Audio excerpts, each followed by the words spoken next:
If you've been diagnosed with Hashimoto's, I will bet money that you have typed this question into Google, probably in the middle of the night and probably more than once. Can Hashimoto's be reversed? Because it is the question. It's the one everyone wants the answer to. And depending on where you look, you get one of two answers. The wellness industry says yes, and very often offers to sell you the cure. Conventional medicine says no, this is for life, take your medication and get on with it. And both of those answers, in my view, are wrong because both of them are too clean cut. So today I want to give you the honest answer. I'm Nicole Goode, a certified functional medicine practitioner, and this is the Good Health Podcast. Today's episode is the one I've been quietly putting off doing for a while. I knew I needed to do it. I knew this discussion needs to be had because Hashimoto's reversal is a question with thousands of articles online and very, very little nuance attached to any of them. It's also the thing that people ask me most on inquiry calls. So today I'm going to walk you through what the actual evidence says about what can change, what probably can't change, why the distinction matters, and the functional medicine playbook I use with people in clinic, what I prioritize and in what order, and the mindset shift that in my experience makes the biggest practical difference of all. This is deliberately not a quick episode because the question deserves a real answer, so let's jump straight in. Before I tell you what can and can't change, I want to spend a couple of minutes on language, because so much of the confusion around this whole question is honestly a language problem. When people say reversed, what they're usually meaning is something like, I want this gone. I want my immune system to stop attacking my thyroid. I want my antibodies to be undetectable. I want to come off medication. I want my body back the way it was before. I don't want to have Hashimoto's. And that is a completely understandable wish. And it's something that we would all reach for. But medically, there are some distinctions that we need to draw because they change what we are actually aiming for and what counts as success. There is reversal, meaning the disease process is undone completely and permanently. The autoimmune attack is gone, antibodies are negative, thyroid function is fully restored, and there is no medication. So that is what language around reversal can mean. That's what some people mean when they're talking about it. But there is also language around remission. So remission means the disease is quiet. It's still there, but it's quiet. Symptoms are managed or they are absent. Antibody levels may drop, sometimes dramatically. They may become normal again. The underlying autoimmune predisposition is still there with remission, but it is not actively expressing itself in a way that disrupts your life. And I think this distinction between reversal and remission is really important because actually when people are asking the question, can Hashimoto's be reversed? What they really want to know is, can Hashimoto's get into remission? And there's a very different answer to those two questions. Then we also have management, meaning the symptoms are controlled, usually with medication. You feel well enough, even though the disease is still active and still there in the background. So that's another situation that can happen. Now, most of the people who I see in clinic who feel really well with Hashimoto's are somewhere on that spectrum between very well managed and remission.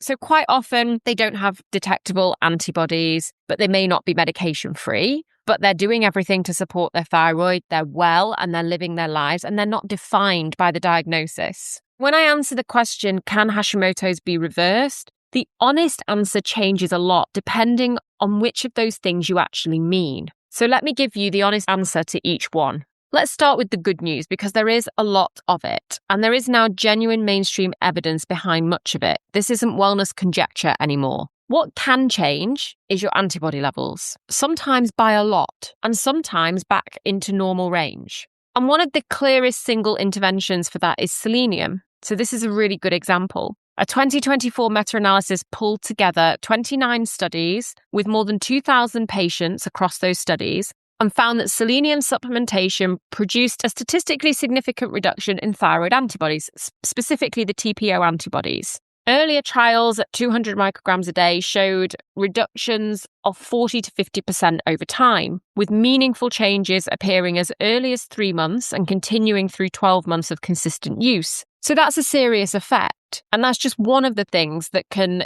impact antibody levels. But this shows you that this is real science. And that is your immune system genuinely calming down its attack on your thyroid in response to just one well-targeted nutrient. And like I said, there's so much more that can be done here. This is just an example. Now, as a caveat, please do not go and start taking tons of selenium because of this episode. Selenium is one of those nutrients where dose really matters. And too much can cause its own problems as well. So this is something to do with a practitioner who knows your levels, knows your antibody levels, and can look at what the right dose is for you. But the principle stands. Your antibodies are not a permanent number. They can move. So what else can change them? The evidence for gluten elimination, for example. This is a hugely talked about topic in the Hashimoto's world. And honestly, it's a little bit more mixed than the wellness internet would have you believe. A 2023 meta-analysis of non-celiac Hashimoto's patients found that a gluten-free diet did improve TSH and free T4, which is meaningful for how you feel, but the reduction in TPO antibodies did not reach statistical significance. There was a trend, but the data was genuinely a bit mixed. So some of the studies behind this are a little bit mixed, and we do see sometimes gluten can help bring those antibody levels down. Sometimes we need to reduce the gluten, but we need to do other things as well. For example, the selenium. So sometimes more than just gluten elimination is needed to bring those antibodies down. For other people, just eliminating gluten will bring those antibodies down. So everybody is slightly different. And this doesn't mean that gluten elimination is pointless. Far from it. What it means is that gluten removal helps a subgroup of people, particularly people with underlying gluten sensitivity or gut barrier issues or celiac disease itself, or even just some of the genetics for celiac disease. And we know that most people with Hashimoto's have at least one of those. And actually, the crossover of Hashimoto's and celiac is much more common than in the general population. So more people with Hashimoto's will have celiac than the general population would have.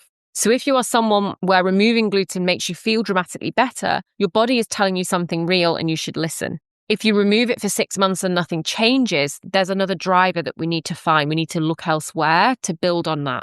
What else can change? Symptoms can change, sometimes dramatically. Energy, brain fog, mood, weight, hair, sleep. When you genuinely address the root drivers underneath the autoimmune process, many people experience real durable improvement that they thought they'd lost forever. And medication needs can change too. Some people with consistent work on root causes over time can reduce medication. And that should always be done under careful supervision of your doctor.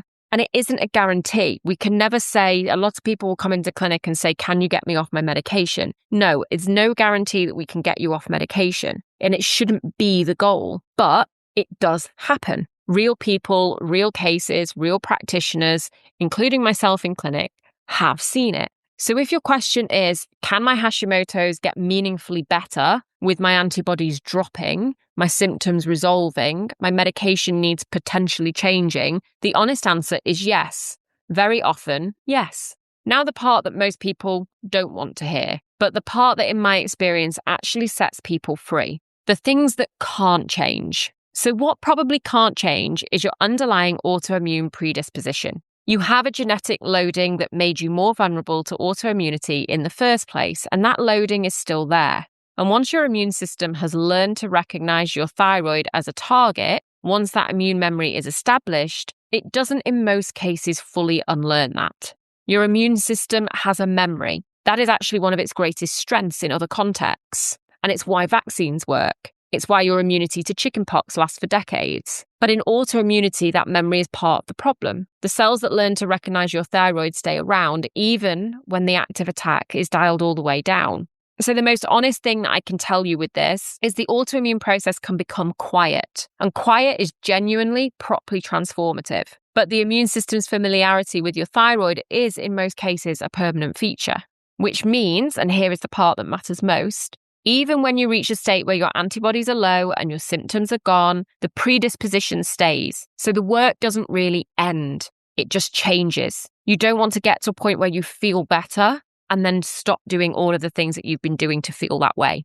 You move from active intervention to active maintenance. And I know that that can sound disappointing at first. It can sound like a sentence, but sit with it for a moment because the reframe is actually freeing. If your goal is not make this gone forever, but find what my body needs to settle and keep giving it to my body, that's a very achievable goal. That's a goal that you don't keep failing at. And this is exactly why the distinction between reversal and remission matters so much, because the wrong goal will exhaust you.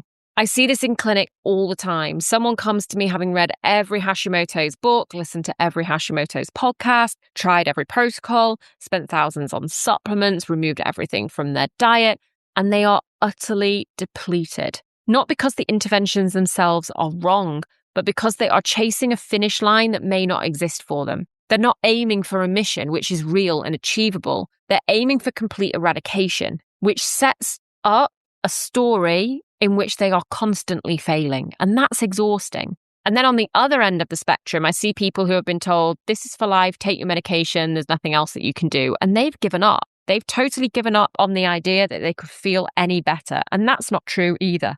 So please hear this. The wellness internet overpromises. Conventional medicine with Hashimoto's often underpromises. The truth sits somewhere squarely in the middle. And the middle is clinical remission, very well-managed disease, and symptom freedom. And that is genuinely a great place to be. So what does the actual work look like? Let me give you a bit of an insight into what I use in clinic, because I get asked this all the time and I think it helps to see the shape of it. So one of the things we need to look at is the gut. Hashimoto's and gut function are deeply interconnected, and you cannot calm an immune system that is attacking the thyroid while the gut barrier is leaky. The microbiome is dysregulated, and food sensitivities are pouring fuel onto the fire every single day. So we look at gut function, we look at digestion, we look at the microbiome, we look at the bowel, and we do real structured work there, not a probiotic and hope for the best.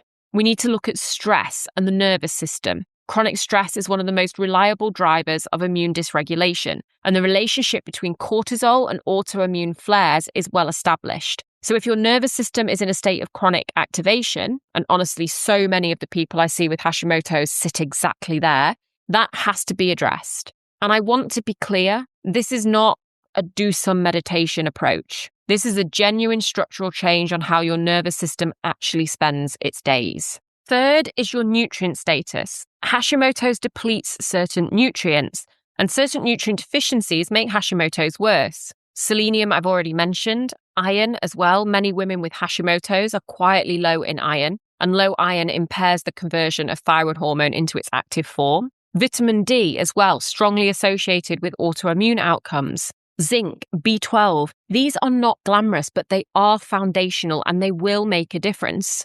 And then viral load and infectious load, and we touched on this going back to last week's episode when we looked at EBV. Viral reactivation is increasingly understood as a driver of Hashimoto's, just as it is in MS that we discussed last week. So if there is a clear infectious history, EBV, chronic Lyme, persistent low-grade infections, that becomes part of the picture too. And bringing down that viral load and reducing viral reactivation is really important and can have a significant difference. And then hormones. Hashimoto's lives right at the intersection of the thyroid and the sex hormones. Perimenopause very often unmasks or makes much worse an underlying Hashimoto's process. And I've talked about this in real detail before. So if you're in your 40s and your Hashimoto's has just appeared or just got noticeably harder, there could be a hormone story to address.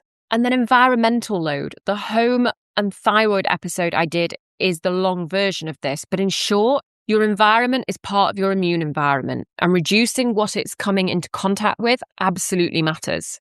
These are some of the things that we look at: gut, stress, nutrients, viral load, hormones, environment. Not as a checklist, not to do all at once, that would be really overwhelming. But these are things that we need to consider when we're working on the thyroid, not just the thyroid itself. And doing this with a practitioner is really going to help you to find the right steps for you to make sure that you're moving in the right direction for what's going on in your body. Now, a quick word on medication, because this comes up every single time. You do not have to choose between conventional medicine and functional medicine. In fact, I have a conventional medicine GP in clinic that we work with our thyroid and Hashimoto's patients. I want to say that as clearly as I possibly can, because the wellness world sometimes frames this as binary, as if taking thyroid medication is somehow giving up or admitting defeat, and it absolutely isn't. Levothyroxine and the other thyroid medications are genuinely useful tools, and often the most important thing you can do first is to get that level right and get your TSH balanced, and then start working on everything else that we need from the functional medicine. For many people, getting on the right dose of the right medication is the thing that finally lets them function and lets them be able to work on all the other things we look at through functional medicine. Over time, that dosage may then need to be reassessed by your doctor and it may be reduced. But what we know is that you do not have to choose between one or the other, and that is really important.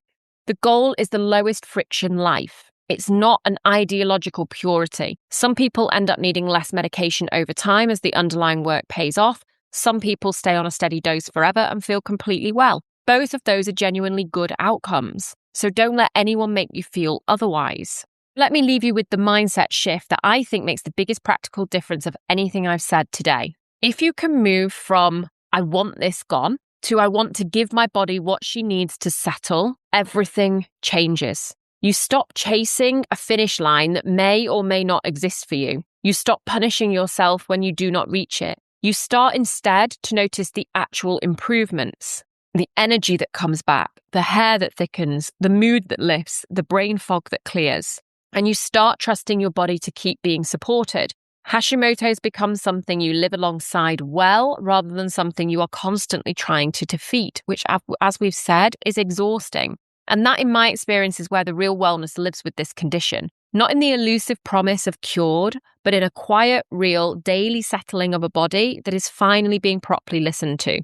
If you want a structured starting point for this work, somewhere to begin that isn't just another supplement or another diet, Optimal You is the book I wrote to walk you through these pillars, including a thyroid pillar, but also all the other ones that we have touched on, so that you understand the system you're working with and you can build from foundations rather than chasing protocols.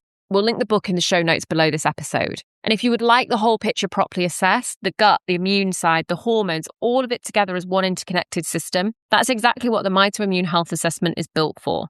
And you can take that free online. We'll link it in the show notes below. So the honest answer, can Hashimoto's be reversed in the strictest sense? Probably not for most people. Can it become genuinely beautifully quiet? Can you reach remission?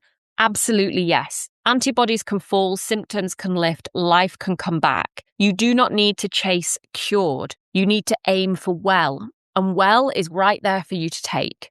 Thank you for being here with me today. If you think somebody would benefit from this episode, then please do share it. And don't forget to rate on your favorite podcast app. Look after yourself, and I'll see you next week on the Good Health Podcast.